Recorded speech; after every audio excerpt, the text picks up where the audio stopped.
Yeah, welcome in. It is a hump day edition of the Sports Huddle on SEMO ESPN Radio. 1220 AM, 93.5 on the FM dial, and we are always online, SEMOESPN.com. Eric Shawn and the lead singer of the Mike Rennick Band in studio this morning, inviting you to join us here in the Huddle. Easiest way to do that, hit us on the EBOMD Huddle Hotline. That number, 573-334-1220. 573-334-1220, the Huddle Hotline, powered by EBOMD. Mr. Michael Rennick, back from vacation and in studio, ready to go. How you doing, Eric? I saw your friend Rick Weezer out front. Rick Weezer, I talked to him this morning. That's what he said, and he stopped by to pick up his media passes for SEMO, and he's excited for a little Red Hawk football. Said he's going to be with you on the call this Saturday. I'll be swinging down from St. Genevieve on Saturday, stopping at the Weezer compound, picking him up, and we will make the 2.5.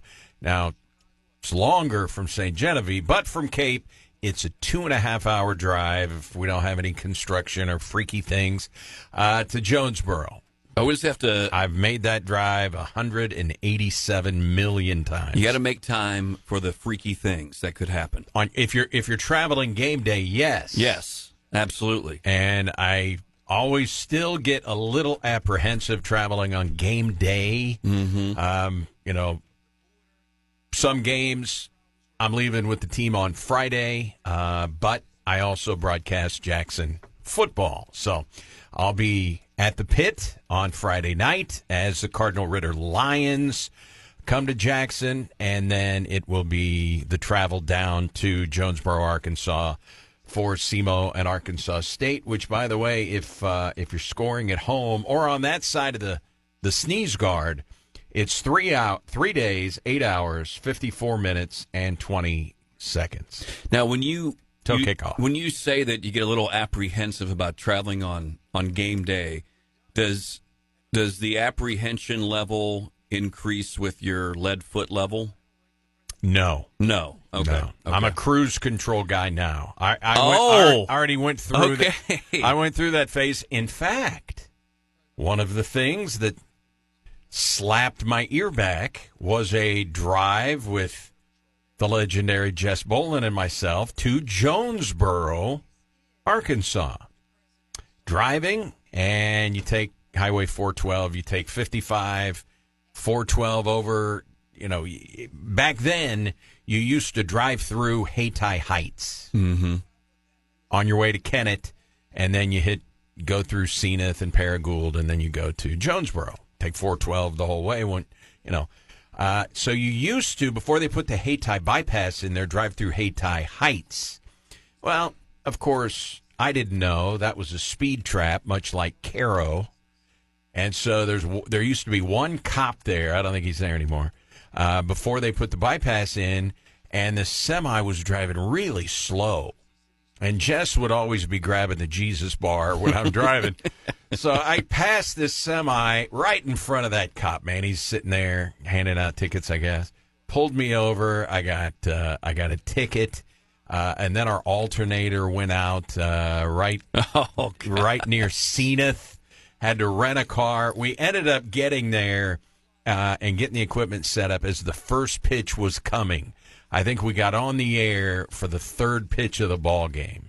Wow. Yeah, but got a speeding ticket on that particular trip. So I am a cruise control guy. I'll set it at 5 over, and there we go. And let it go. Well, good for you. See, you can learn things late in life, right? Absolutely. Don't have to drive through Hayti Heights anymore, by the way. Just a heads up. All right, so yesterday was a big day in terms of football at the NFL level because it was 53-man roster cutdown day. Unfortunately, if you're following former SEMO players, we had one that got cut and released. Christian Wilkerson has had a pretty strong camp for the Buffalo Bills, and they need playmakers at the wide receiver position. And he was on the bubble about whether or not he was going to make the roster. He did not. And I think he's 28 now. So age probably works against him. 26, 20. I don't know. I have to go check it out. But there were a couple of nice write-ups about Christian Wilkerson. And so you thought, well, maybe he could make the roster. He did not. So he's available to either go to the Bills practice squad, another practice squad, or he could be a free agent pickup for one of the other 31 NFL teams. Ryan Flournoy made the 53-man roster for the Dallas Cowboys, year 2 in his career, and former cornerback Mike Ford Jr. makes the roster for the Falcons. It will be his 8th professional season. Yeah, that's fantastic. Yeah. 8 years. Was he with the Lions originally? Yeah. Or? Yeah, he was with the Lions. Yeah. So Mike Ford in the NFL. So I thought it was cool when he was with the Lions.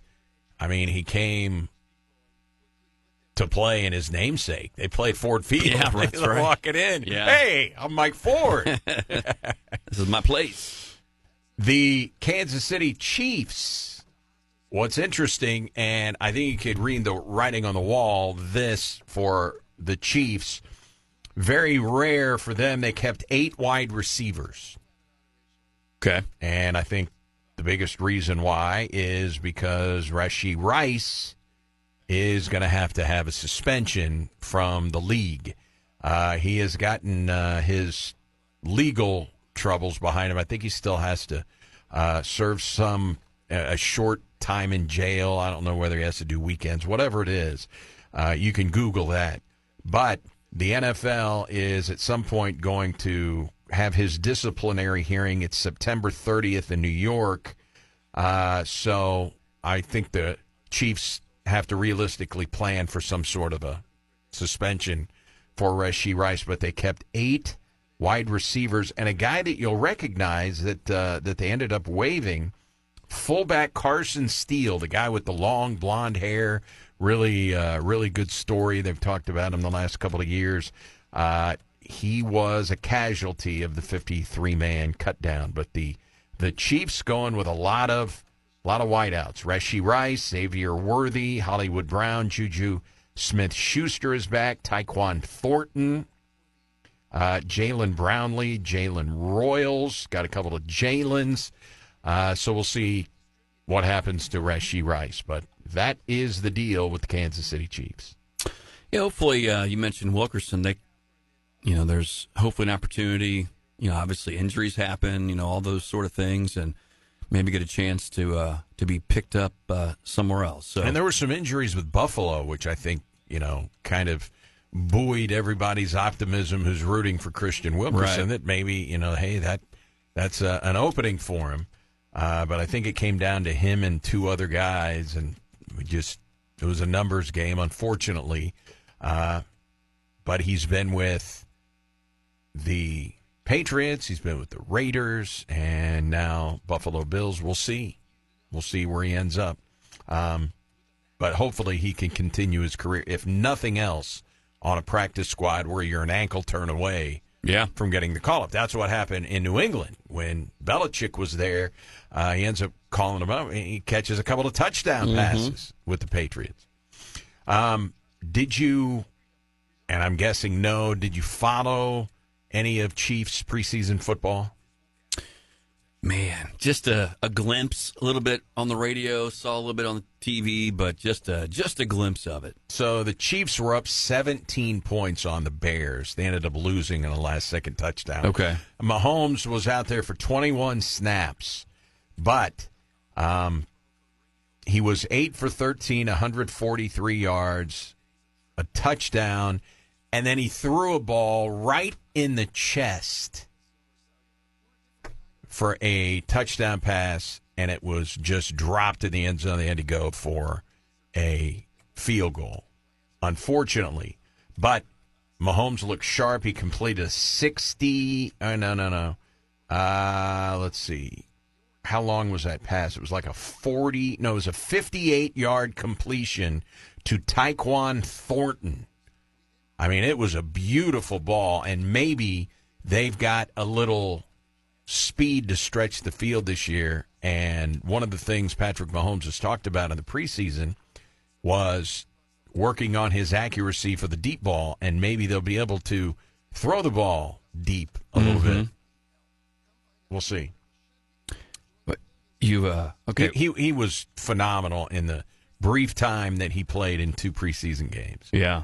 Oh, I think I read an article. He's got MVP kind of written all over him again, for this season if he looks like he did in the preseason, which obviously it's preseason. If they fire up is it the 4th, his first NFL game? Yes. Is that a Thursday night game? Let's see. It is a Friday game. Oh, a Friday game. September 5th. Sorry, the 5th. Against the Chargers at Arrowhead. Their first 2 are at home. It is Harbaugh and the Chargers, and then the Super Bowl rematch at Arrowhead against the Eagles. Very nice. I like how the NFL does that. I totally agree. Schedule it with a little drama early in the year based off of what happened the year prior. There's such a draw for television.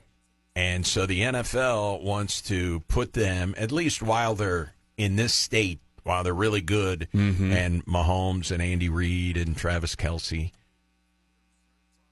they got to play a lot of big games and a lot of high-profile games. So their schedule is not exactly a cakewalk a lot of times. So they've got games early. Game 2 against the Eagles at home. It's at the Giants, yawn. Then home against Baltimore. They always play the Ravens in the playoffs, too. Detroit, they've got Jaden Daniels and the Washington Redskins at home. They go to Buffalo again. They never beat Buffalo in the regular season, only in the playoffs. They go to Dallas. Some of the games. Denver is going to be improved.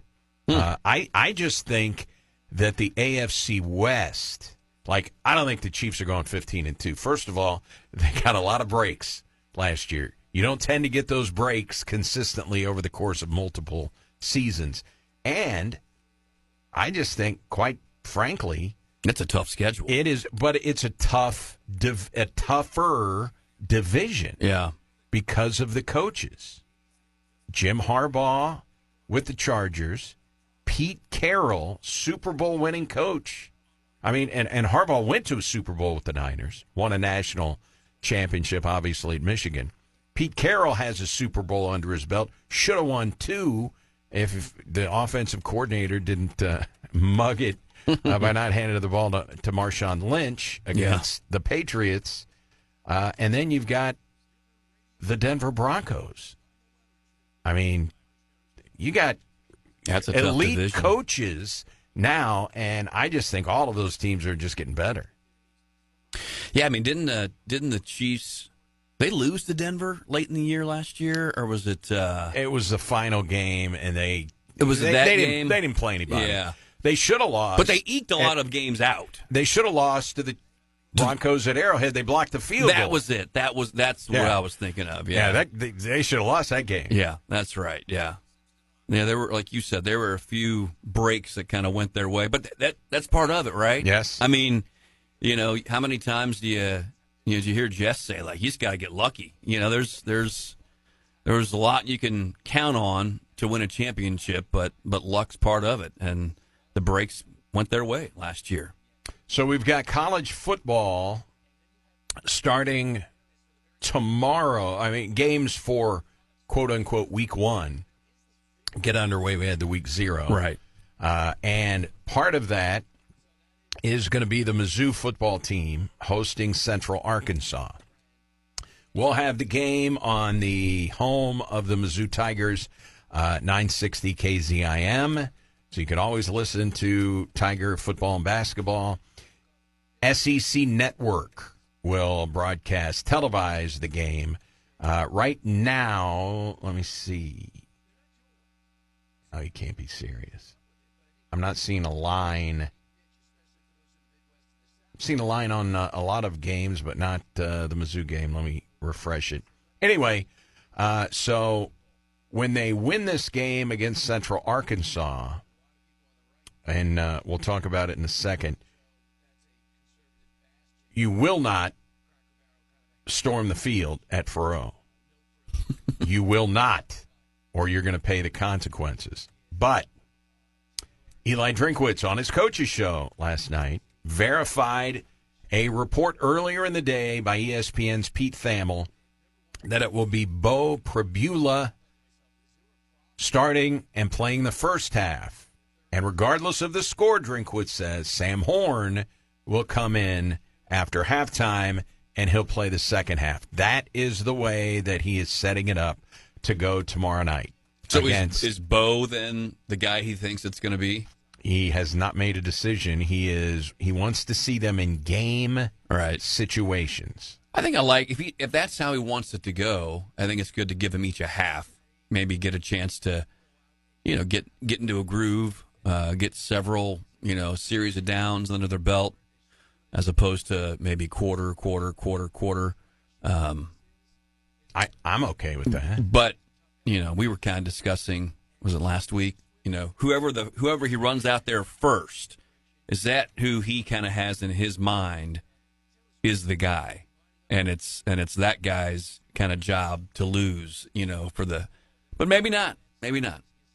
And if you're Sam Horn, what do you think the score is going to be at halftime? If Pribula does anything well, I mean, it could be 28-3. Yeah. What kind of guys will you have on the offense that you're playing with at that point? Yeah. Will they be, if it is, I know we're getting way ahead of ourselves here, but if it is a runaway by halftime, our starters sitting out, those sort of things, which could obviously impact his performance. Absolutely. If you're playing with the ones, or are you playing with a lot of the twos? Yeah. So that is the way that Eli Drinkwitz says he wants it to go, and whoever plays the best, in theory, is going to be the starter against Rock Chalk week 2. That will be an FCS versus an FBS, which is what SEMO has gotten itself into. They'll get $325,000 to play at Arkansas State. Not a bigger payday like they would if they played a more high-profile program. But since they're playing 2 money games, they are getting money to go to North Dakota State. So that combined money would be, what they would get to play a Mizzou or an Ole Miss or some of the big boys. Last year in college football, there were 121 games where FCS played FBS. Last year, 121 games. 2 years ago, 118. 2022, 120. And 2021, they played 117 games between FBS and FCS. This year will be a record of 126 matchups. Last year, in 121 games between the two divisions, there were only 6 times that the FCS team won.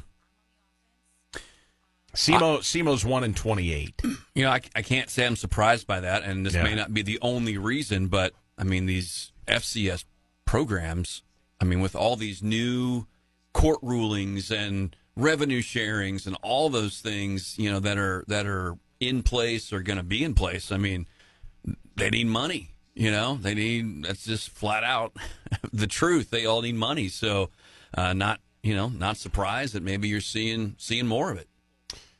2 years ago, there were 118 of those games.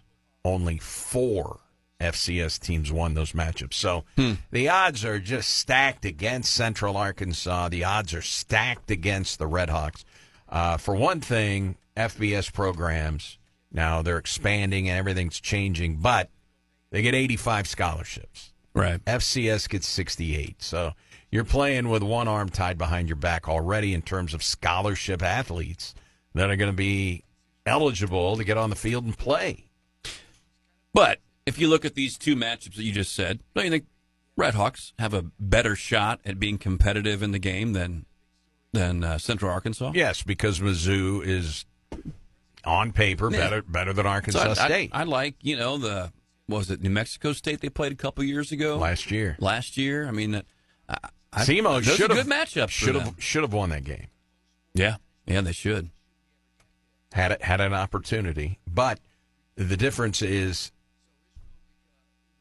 New Mexico State didn't have a quarterback. Mm-hmm. He transferred to Vanderbilt, Diego Pavia, and led them to a win over Alabama.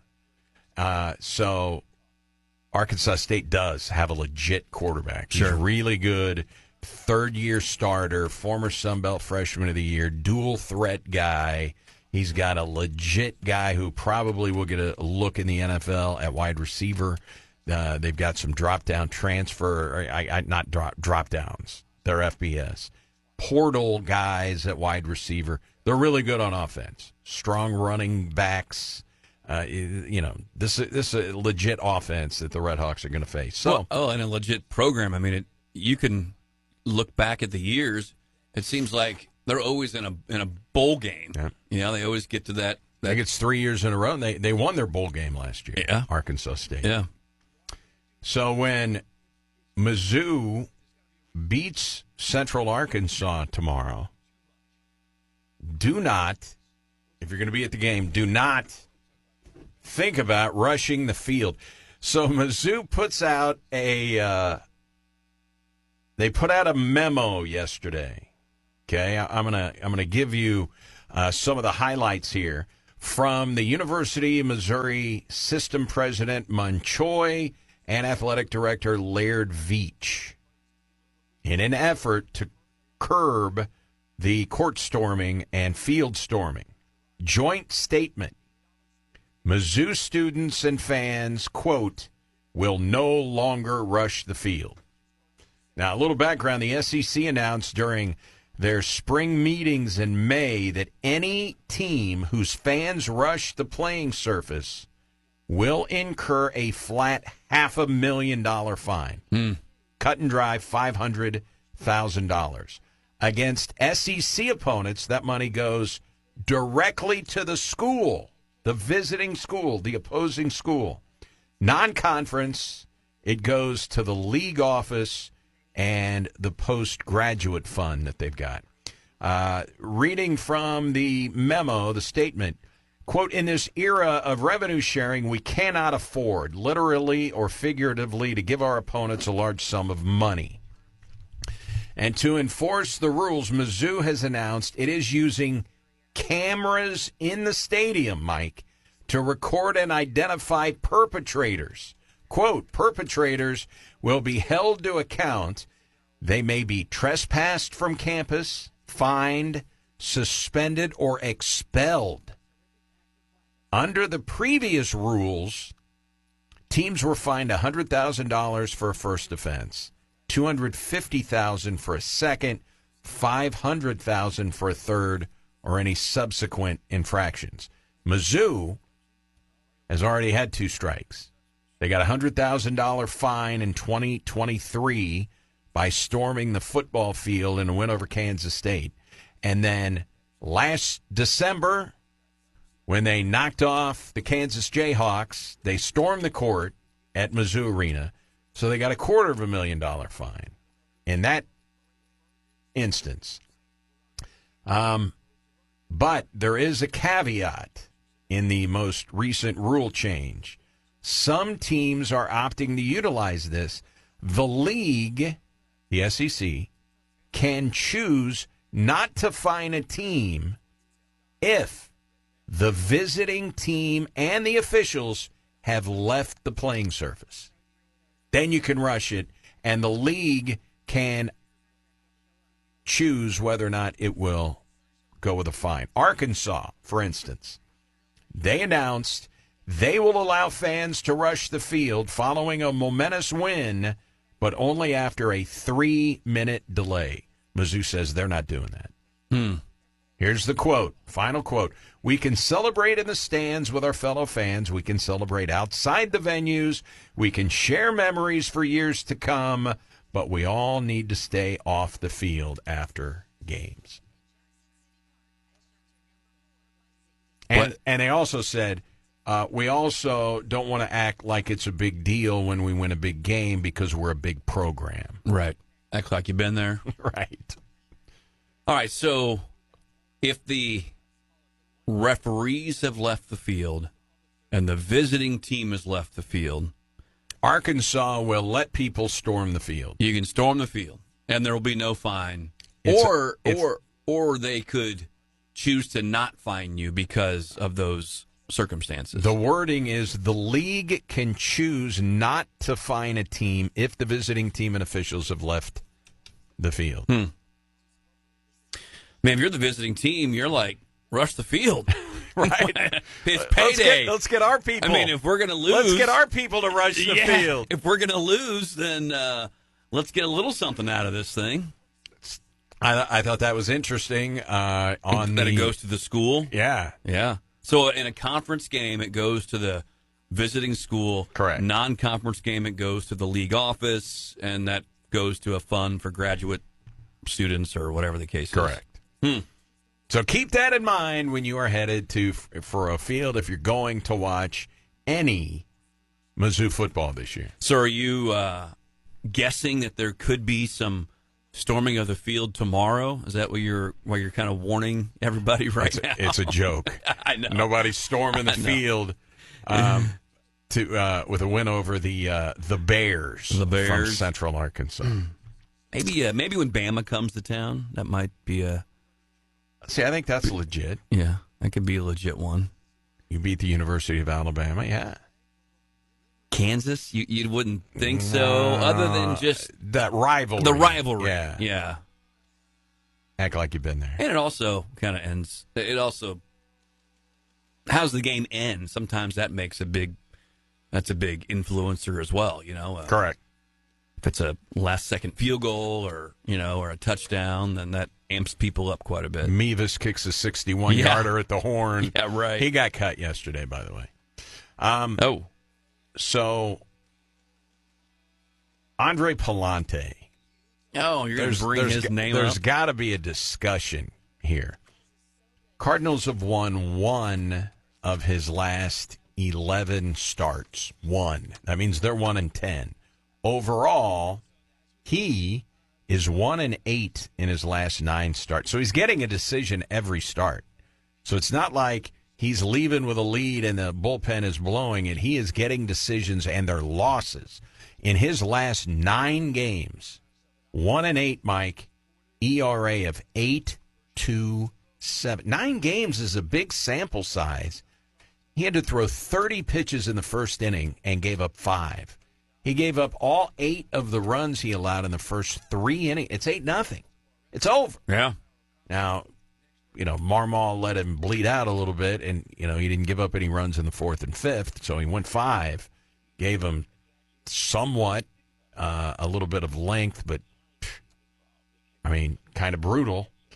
Well, he's got no swing and miss at all. None. It's maybe a little improved. I don't know. But of the 30 pitches he threw in the first inning, 2 swings and misses. 2 swings and misses. In that first inning. Yeah, I know his ground ball rate is still good. Yeah, but you know what the average exit velo was with the hits he gave up in the first inning? 98 miles an hour. It's not 100. like they're soft contact ground. They're barreling balls against him.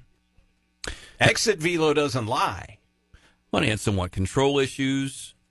You can't have that, if you're not a swing and miss guy. And I realize he's probably I believe he's thrown more pitches than he ever has, or more innings this year. So do you take that into account? Do you trust when he goes to the mound? No. No. It's an Eric Fetty syndrome. I think in Fetty's situation, he had no wins in his last 10 or 11, and he was gone. It was DFA time. So no, you don't trust him when he takes the mound. But Mozeliak.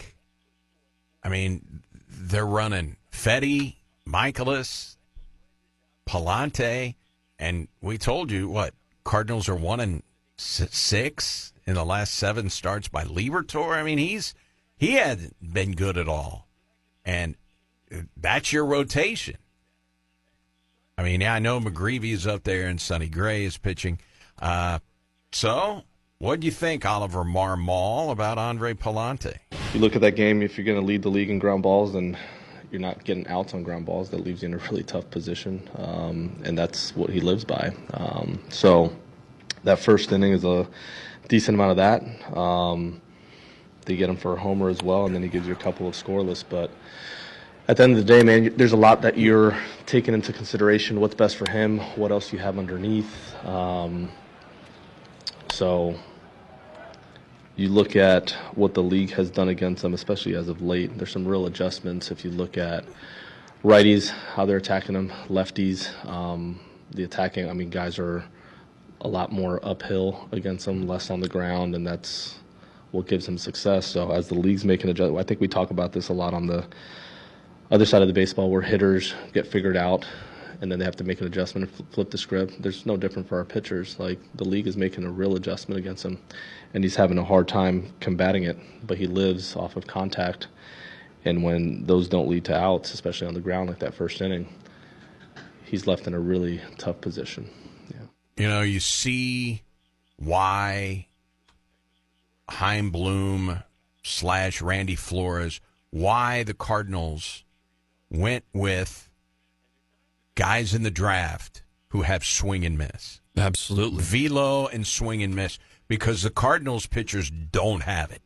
No. I mean, Sonny Gray has it, but that's it.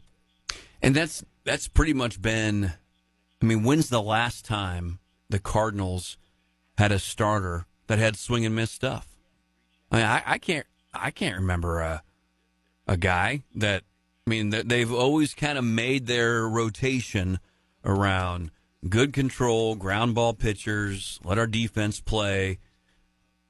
But they've got to be, like, precise, perfect, or else you end up having 2 innings like Palante had. So this is a legitimate sabermetric stat, okay? Here are teams with the most seasons with an individual starting pitcher who pitched at least 100-plus innings with a strikeout rate 16% or less over the last 3 years. That's a low strikeout rate, meaning no swing and miss. Over the last 3 years, 100-plus innings, the Rangers, Angels, and Tigers have 2 starting pitchers that have done that. Teams that had 3 starting pitchers with that criteria, National, and where do these teams rank in the standings? Sure. Nationals, Pirates, Royals, Rockies, Orioles, Diamondbacks. 3 pitchers that fall into that criteria. The Cardinals, 7. 7 pitchers. Most in the sport.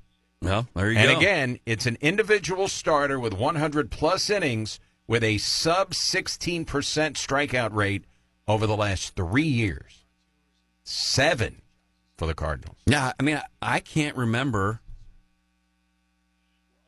Well, you know, you throw Wainwright in that mix because he pitched a couple years ago, right? Was it he be in that? Wouldn't he be in that mix of 7 for 3 years? For 3 years, yeah. Just. And at the end, he didn't have swing and miss. Yeah, nothing. Yeah, from that standpoint. Obviously, Michaelis has been there.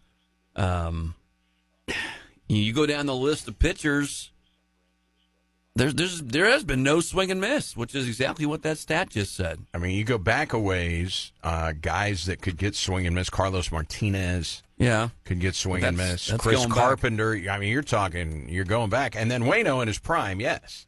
Yeah, but that's swing and miss. But a long time ago. Going way back. Yes. And, yeah, that's it seems like that, you know, the fan base has been kind of craving for, you know, a pitcher or two that can just, you know, when push comes to shove, here comes a, 98-mile-an-hour fastball, and good luck with it. Cardinals don't have that. Haven't had that. Well, one guy that they have in had, the starting rotation. Yeah. One guy they've had over the last few years who did have swing and miss, they traded their closer, Ryan Helsley. I don't know if you saw what Helsley did yesterday. I saw that it was tied 5-5 at some point. The reason point. It was tied, it was 5-3, and Helsley came in and gave up a game-tying home run to Harrison Bader. Oh, okay. The Mets would go on to win the game on a walk-off hit by Brandon Nimmo, but Ryan Helsley giving up the 2-run homer to Bader for the Phillies. In case you're wondering, he's with the Phillies now. Who's Bader playing for? Yeah, the Phillies. Helsley, since joining the Mets, has allowed 14 runs in 10 appearances. Man, that's a rough way to go. It's a bit of a crash and burn. Ryan Helsley in New York has thrown a shoe, it appears. I guess Cardinals had Alcantara. They had him, but didn't really see him progress into a starter on a regular basis. A sip of coffee. Yeah. He got a no decision last time, but he pitched well. Alcantara. I'm sure he did. It was a 2-2 game going into the ninth inning, and the Atlanta Braves scored 9 runs in the ninth inning. Alcantara was long since out of the game. He gave a 2-run homer early to Ozzie Albies, and that was it. So he's pitching better. But what do you do with Andre Palante? Well, he's had success out of the pen. Yeah, it seems like the writing's on the wall that he needs to come out of the rotation. And if you take somebody out, but then who do you put in? You got to put somebody in. Yeah. Was Graceffo a starter in the minors? Both starter and reliever. Well, I think more than anything, you start thinking about next season and what is this? Right. What is this makeup going to be of the starting rotation? And man, it just is not. You don't feel like you have reinforcements coming out of Memphis or other parts of the minor league system. Graceffo has started 4 games for Memphis and relieved in 20. Okay. So he's got reliever written all over him. Yeah, at the moment. Quinn Matthews has made 18 starts. It's a 3.74 ERA. He's pitching better. You can't give him a look. Oh, by the way, J.J. Weatherholt, just 1 hit last night. Yeah. 1 hit. Yeah, 1 hit. I think we kind of talked about it whenever the draft happened. Can you fast track some of these guys that you drafted? Not let them be in, minor league purgatory, for 3 or 4 years, and get them on the major league roster. There are only so many bullets in that arm. Yeah, rush him up here. How long did? I'm not saying this year for Liam Doyle, but because he had a big innings load at LSU, but. Not trying to compare the two, but how long was Paul Skeens in the minors for, do you think? 10 minutes. Yeah. What did they have to lose? Nothing. And as you said, so many bullets in the arm or the elbow or the shoulder. Again, you look at this season, is kind of kaputs. And we know it's going to be a struggle moving forward, even next year. But it's hard to even start talking about what a starting rotation will look like. So you saw the Wilson Contreras meltdown, right? I did, yes. We'll get your thoughts on that when we come back. Major League Baseball dropped the hammer on Contreras, who is appealing his suspension. Talk about that. Much more coming up. Sports Huddle. The Sports Huddle on SEMO ESPN Radio. You can always find us online. We're at SEMO ESPN. Sports-Huddle-8-27-25.com. And if you haven't downloaded our free app yet, it's easy, and it's got all kinds of nifty extras to go along with the SEMO ESPN app. Just search for SEMO ESPN at your app store. Free download, link to our Listen Live page, links to our contests and promotions, the latest breaking news, the latest radar weather forecast, and a link to our podcast page, the SEMO ESPN app. Eric Sean, Mike Rennick in studio, and I think you saw it last night. Pretty sure no real highlights last night for the Cardinals, except my guy. He come to the big leagues at a very young age and stuff, and so that one's touched off. Nolan Gorman cracks that one deep into the seats.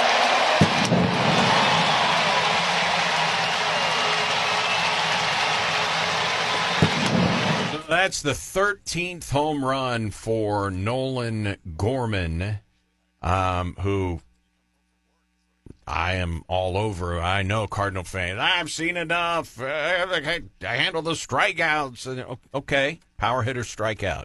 Cal Raleigh strikes out. Okay, go look at his strikeout numbers. Hey, he's having a good month. He's having a great year. Gorman. Oh, Gorman. Gorman. So since June 1st, that was his 12th home run since June 1st. In June, hit 6 bombs, batted .256 with an OPS of .867. That's in June. July, he slumped, but he only had 28 at-bats in the entire month of July. He was a little banged up, only hit .214, but he did crack a couple of home runs and still had a .741 OPS because he takes his walks. He does. He's getting better. He does. And in the month of August, he's had more at-bats in August than any other month outside of June. He's hitting .254. That was his 4th bomb in the month of August. It is a .383 on base because he walks. His OPS in the month of August is .860. Guys with .860 OPSs for an entire season are all-stars. I'm not saying he's an all-star. I'm saying there are a lot of good things. You go look at guys who have come through the Cardinal farm system. I mean, his power is elite. I agree. And the Cardinals I have, I mean, start naming me guys who have come to the big leagues in the last 15 years that had that kind of power. I understand there's swing and miss in there, but he's getting better. He started to take balls the other way, too. Yeah, the other night he had was it a double to left center? Yeah, gap shot. Yeah. I just think, I agree with you, and I've been one that's been kind of worn out by him at times. It's the consistency. If he can hit .250, have the OPS at 800 and, crack 4 or 5 home runs a month or whatever, great. But MLB average OPS is .716, by the way, just so you know. Yeah.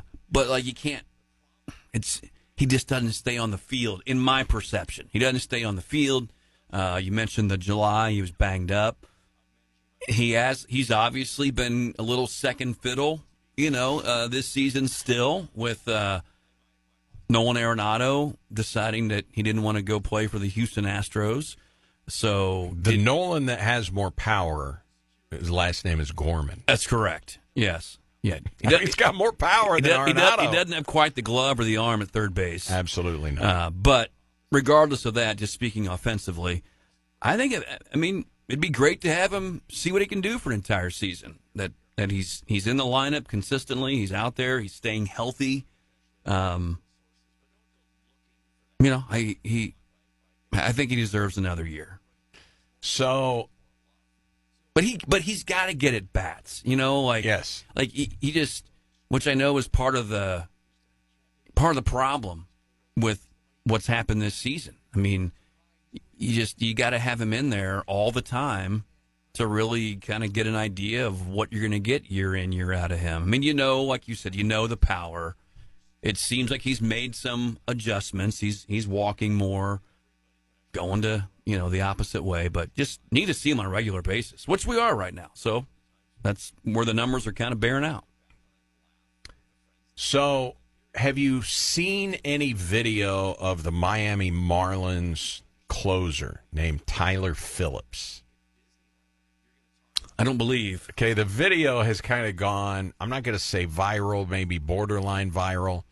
This guy, when he comes out of the bullpen onto the field, he starts slapping himself in the face. Trying to get himself... He's a face slapper. Tyler Phillips, super intense. So he picks up a save the other night, and for Marlins TV, they've got a Jimmy the Cat Hayes. Right. They've got a field reporter. This young guy's name is Steven Strom. And so he catches up with Phillips after the baseball game and decides he's going to talk to him. And this guy is intense. And if you've ever done an interview, especially with an athlete, it more so comes with athletes than coaches, because coaches understand they're going to expand on their answers. You're not going to get 1- and 2-word answers. Sure. From athletes, you do. So then if you see that you're going to start getting that stuff, you got to have other questions locked and loaded, and you got to start asking them in such a way where they just can't give you yes, no.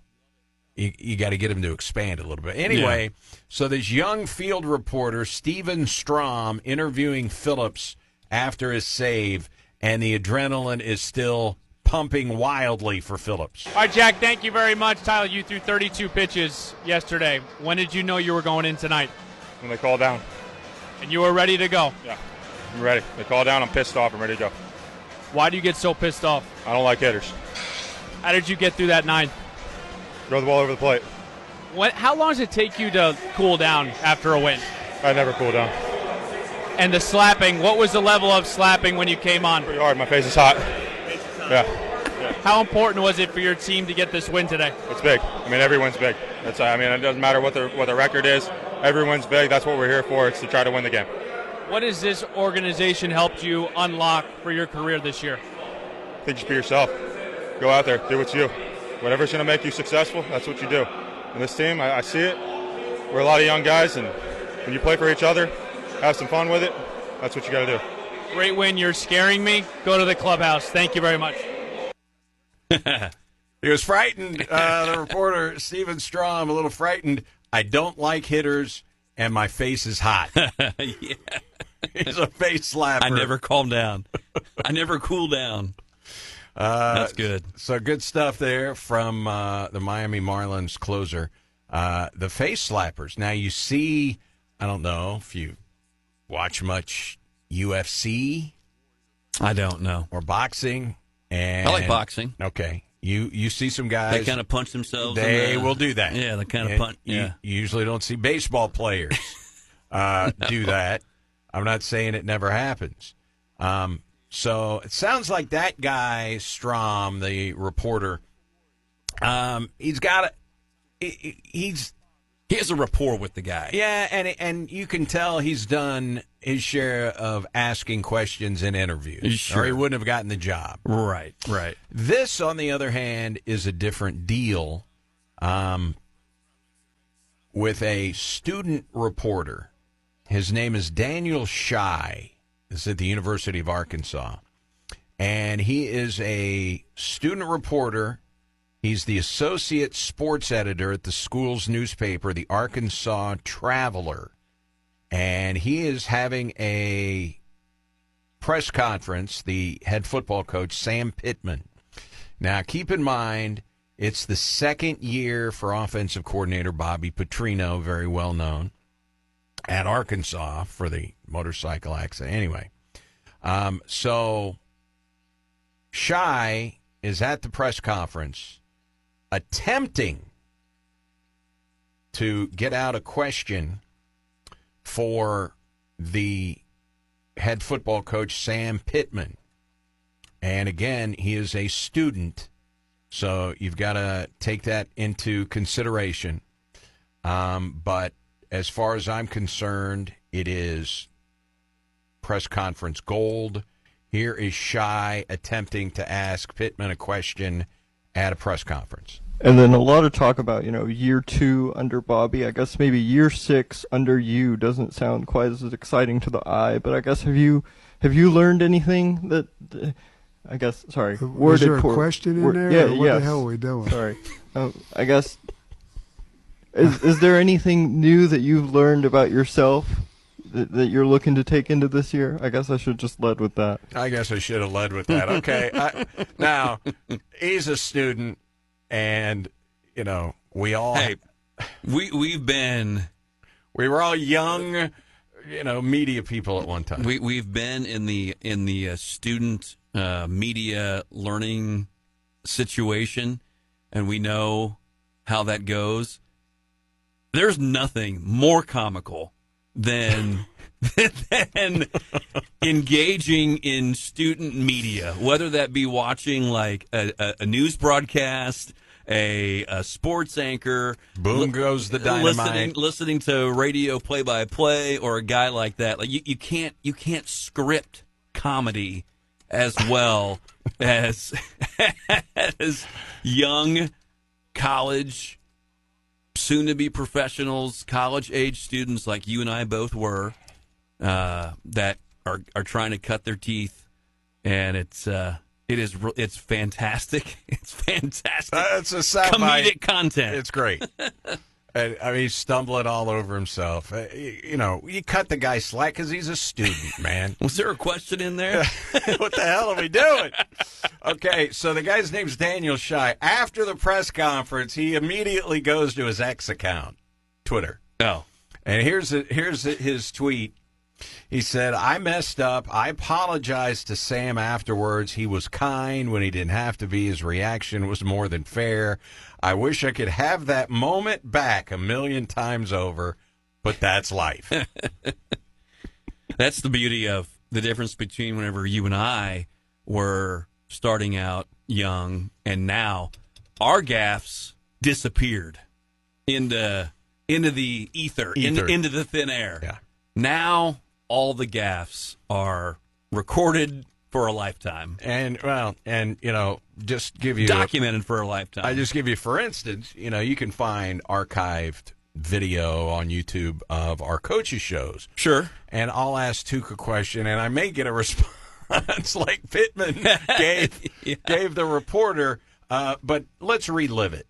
And then a lot of talk about, year 2 under Bobby. I guess maybe year 6 under you doesn't sound quite as exciting to the eye, but I guess have you learned anything that I guess, sorry. Was there a question in there? Yeah, what the hell are we doing? Sorry. I guess, is there anything new that you've learned about yourself that you're looking to take into this year? I guess I should just lead with that. I guess year 6 under you isn't as exciting to the eye. It's all right, Mr. Shy. We're not laughing at you. We're laughing with you. And that is the truth. It is laughing with, because, I think I've explained to you my first adventure in play-by-play with, I think you were like, hey, we need somebody years ago. Yes. And with you and Jeremy, that tape will be burned before I let anybody else have a chance to listen to it. It's just it's the way it goes. You're learning, right? Play-by-play broadcasting is different than introducing songs on FM radio, and every job in the media is different. Absolutely, it's just different. Yeah. Where you may excel at one thing, and I'm not as interested in this on the other hand. By the way, tomorrow, and you are back tomorrow for a big Thursday show. Do you remember a guy whose nickname is Psycho T? Ooh. Kind of, but okay. I can't put a name on it or a face to it. He's a North Carolina Hall of Famer, Tyler Hansbrough. Oh, yeah. From Poplar Bluff. Yeah. We got some news on Tyler Hansbrough, who is now a professor at the University of North Carolina. Wow. We'll dig a little bit deeper into that. It's a good story. We don't have time to get to it today. But it's a fun story, and we will catch you up with what is Tyler Hansbrough doing after a marvelous college career, and he played for a while in the NBA. I'll get his official numbers up, but I mean, he was collected a nice paycheck in the NBA for quite a while. Who a lot of people would like to be able to do that. Sunny gray tonight, and from what I'm looking at, the game is supposed to be on FS1. I don't know if that means it will not be on FanDuel Sports tonight, but I am seeing the listing as FS1. Okay. So keep that in mind if you're searching for Cardinal baseball tonight, 6:45. Do we have paid attendance for last night? Because we know that it was, 17-6 or so? 17-6, the lowest ever. Because we were talking about, out of this four-game series, what will the paid attendance average? And I think we both thought maybe in the 20 range. So depending on what it was last night. 18,602. So we're sub-20 as of right now. For the second consecutive game and in the second consecutive time. The last time they had a crowd that small when they had 17-6, 28 years ago, before that stadium was even constructed. Unbelievable. In a game against the Montreal Expos, and the starting pitcher that night was a guy named Pedro Martinez. Ooh, Pedro. Yeah. Your favorite guy. My all-time favorite pitcher. I know. All right. Before we get out of here, Mike, this nugget, nobody... You ever buy a scratch-off lottery ticket, or you ever buy like a Powerball? Here and there. Okay. Here and there. Powerball lottery. No one has won the Powerball jackpot since May 31st. Holy moly. What do you think that means? There's a lot of money sitting there. There's a drawing tonight. Powerball lottery. The drawing is up to $815 million. Whoa. That makes it the seventh largest in the Powerball lottery's history. Now, if you would win it tonight, you can get the payments spread out and get the entire $815 million. If you want the lump sum payout, Mike, $368 million. Yeah. I may wait till it's at $1 billion, and then I'll buy a ticket. If it's not... Like the even billion. If it's not up to $1 billion, yeah. I'm not really that interested. Yeah. All right, so just keep that in mind. Maybe you want to, shell out some... if you can afford it, maybe a 10 ski or a Andrew Jackson, and pick yourself up a Powerball ticket. All right, you got a big day at Lions Club, it appears. It is. Big right. day. All Big right. Wednesday. Are you doing any speaking? A little bit. Yeah. Yeah, a little bit. Yep. As little as I can. Is it easier than play-by-play? Yes. Okay. It is. All right. Yes. And I'd rather do that. 6:45 for the Cards. All right, you're back tomorrow. We'll see you then. All right. Bye. Great job today. Yes. That's the lead singer of the Mike Rennick Band. Say hello to the radiant and ravishing Dawn Shawn. She's looking forward to having a day off tomorrow, and she's going to the Jackson football game with me on Friday night, so she's fired up about that. Stay tuned. Clinton and Friends coming up. Hope you have a wonderful Wednesday, everybody.